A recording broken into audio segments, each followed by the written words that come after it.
building an AI app usually stops at the same place. You write the front end, you get it looking good, and then you need an AI key. That means signing up with OpenAI, adding a card, putting money in before you can send a single request, and then hiding that key somewhere it won't leak. And after all that, every person who uses your app is spending your money. That's the part nobody warns you about. If your app gets shared around, your bill grows with it. Puter.js changes who pays.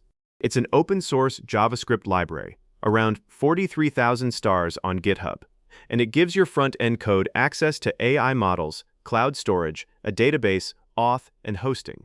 No keys, no server, one script tag. The part that matters for your wallet is what they call the user pays model, where each person who uses your app covers their own usage through their own Puter account. Your infrastructure cost stays at zero, no matter how many users show up. The trick that makes this work with any AI tool is a file Puter publishes at docs.puter.com/llms.txt. It's the whole API reference in one page, written for language models to read. So instead of hoping ChatGPT remembers a library it may have never seen, you point it at the file. You can run this prompt to build a simple to-do list app using Puter.js. It works with any coding agent like Claude, Cursor, Codex, Lovable, and more. Just copy the command and run in your coding agent. Watch what it does. It writes one HTML file. There's a script tag pointing to js.puter.com/v2, and then the actual logic. Saving a task is puter.kv.set.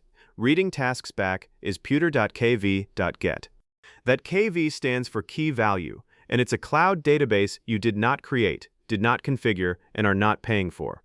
There's no connection string anywhere in this file. Notice also that the AI never stopped to ask me for credentials. That's the whole reason this works in one shot, because there's nothing to configure, so the model has nothing to pause on.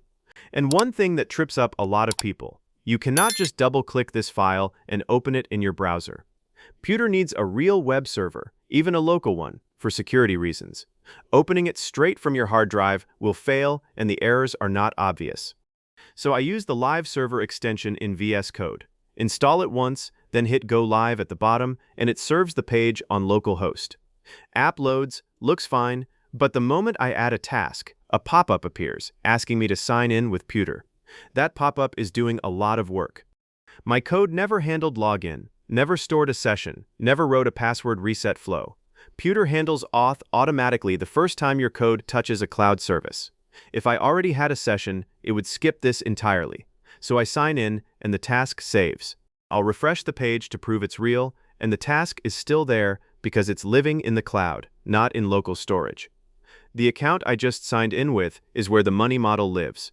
Puter gives every account a monthly allowance of storage, database calls, and AI usage, and you can see exactly what you've used on the usage page inside your account. That page tracks it per resource, so a user always knows where they stand. When someone needs more than the allowance, they go to the billing page in their own account and pick a plan.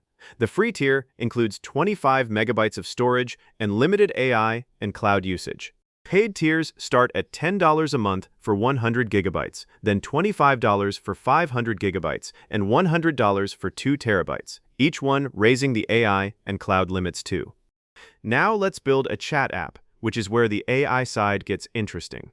Same approach, I ask for a chat interface using Puter.js with a drop-down to switch models, and again I give it the LLMS link. The generated code uses one function, puter.ai.chat. You pass your message, then an options object with a model name. Switching from OpenAI to Claude to Gemini is changing one string, nothing else in the file changes. Running it, picking a model, sending a message, response comes back streaming. Under the hood, Puter is routing this through a gateway that covers 500+ models across a lot of providers, including OpenAI, Anthropic, Google, xAI, DeepSeek, Mistral, and Qwen. Default model is a small, fast one, but you can name whatever you want. For a business, the practical value there is no vendor lock-in. Model prices move constantly, and switching providers normally means rewriting your integration layer. Same API handles more than text. Vision works by passing an image URL alongside your prompt, so the model describes what it sees. Image generation is puter.ai.text to image. Text to speech, speech to text, OCR for pulling text out of scanned documents, and short video generation all sit on the same object with the same naming pattern. And there's a test mode flag you can pass while you're building, so you can hammer the API during development without spending credits. Worth knowing before you leave a loop running by accident. Small API surface is also why token usage drops.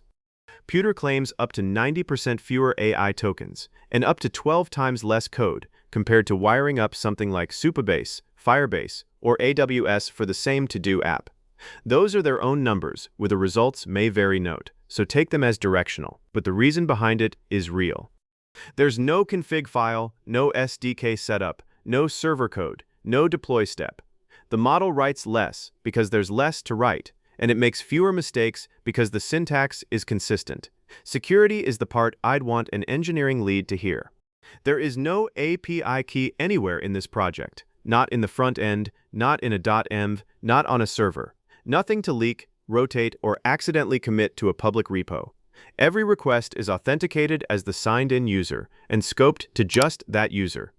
Your app also gets sandboxed automatically, meaning it can only touch its own folder and its own database space inside each person's account. It cannot read their other files or another app's data.